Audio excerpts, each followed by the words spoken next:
जय श्री राम दोस्तों, मैं कल्याण भगत स्वागत करता हूं आपका अंबे कल्याण चैनल पर। दोस्तों, बहुत से लोगों का प्रश्न है कि शिव नाम किस प्रकार से कार्य करता है, और क्योंकि हर नाम का एक अपना विशेष महत्व होता है, उसका कार्य करने का तरीका होता है। लेकिन दोस्तों, यकीन मानिए, मंजिल सबकी एक है। जिस प्रकार से सभी नदियां समुद्र में जाकर मिल जाती है, उसी प्रकार से इन मंत्रों का प्रभाव होता है। उसी प्रकार से मंत्र भी कार्य करते हैं। दोस्तों, मैंने देखा है अधिकतर व्यक्ति सिर्फ धन की इच्छा से ही मंत्र जाप करते हैं। दोस्तों, मैं मानता हूं ग्रस्त जीवन जीने के लिए धन की आवश्यकता पड़ती है, लेकिन मंत्र जाप का असली महत्व क्या है, यह आपके लिए जानना बहुत जरूरी है। आप ही सोचिए, यदि आप भगवान शिव की साधना कर रहे हैं, शिव नाम जप कर रहे हैं, तो आपका उद्देश्य कितना छोटा है। क्या आप सिर्फ धन प्राप्ति के लिए कर रहे हैं, तो फिर ये सब करना व्यर्थ है दोस्तों। फिर आप शिव जी की शरण में क्यों आए हैं? छोटी मोटी बहुत सी शक्तियां हैं जिनको प्रसन्न करके आप ये कार्य करा सकते हैं।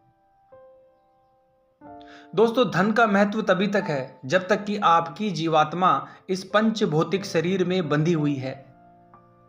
हमारे सारे सोच विचार, हमारी सारी चेष्टाएं, इच्छाएं इसी शरीर को लेकर है।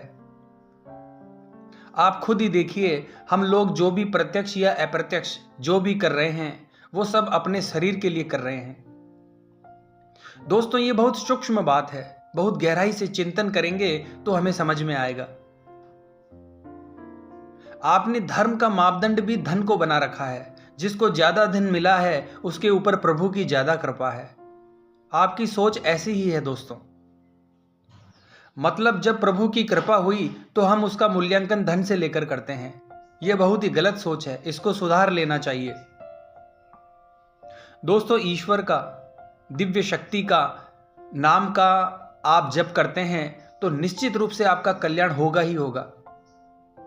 लेकिन उसका जो प्रथम कार्य है, किसी भी मंत्र या नाम का आप जाप करते हैं तो सर्वप्रथम वो आपके पिछले कर्मों को, यानी किए हुए जो बुरे कर्म हैं, उनको नष्ट करता है। वैसे ही शिव नाम जब भी आपके प्रारब्ध के बुरे कर्मों को सर्वप्रथम नष्ट करता है। दोस्तों, कर्म दो ही तरीके से नष्ट होते हैं। एक तो है उनको नाम की शक्ति से नष्ट किया जाए, दूसरा है उन कर्मों का जो फल हमें भोगना है, उसे जल्द से जल्द भोग कर उसे समाप्त कर दिया जाए।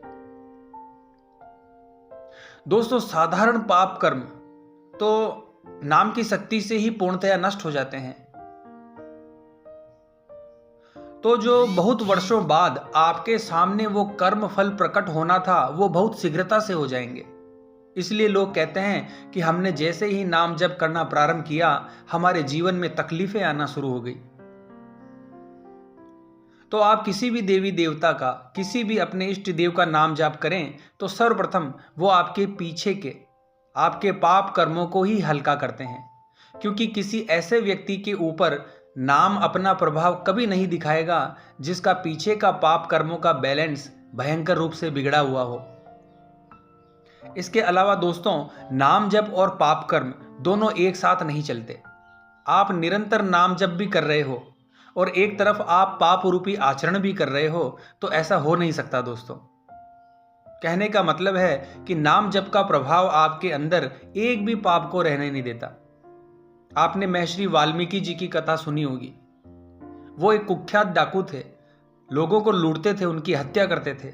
लेकिन जब नाम का प्रभाव उन पर आया तो क्या उसके बाद एक दिन भी उन्होंने डकैती की, किसी के साथ हिंसा की, किसी का धन लूटा? नहीं दोस्तों।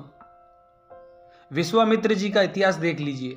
वो ऋषि होने के पहले तो राजा ही थे, बहुत बड़े राजा थे, बड़े बलशाली राजा थे और बड़े महत्वाकांक्षी राजा थे। लेकिन जब ईश्वरीय तत्व ने उन्हें स्पर्श किया तो उनका अहंकार भी चला गया, क्रोध भी चला गया, सारी महत्वाकांक्षाएं खत्म हो गई। दोस्तों, नाम जाप को आप हल्के में मत लीजिए, वो बहुत प्रभावशाली है। तो दोस्तों, आपको शिव नाम का जाप अवश्य करना चाहिए। जब आप आसन पर बैठकर शिव नाम जप प्रारंभ करते हैं चाहे वो मौखिक रूप से हो या मानसिक रूप से, माला लेकर करते हैं या बगैर माला के, लेकिन आपको आसन पर बैठकर ही नाम जप करना चाहिए। यही सबसे सर्वश्रेष्ठ है।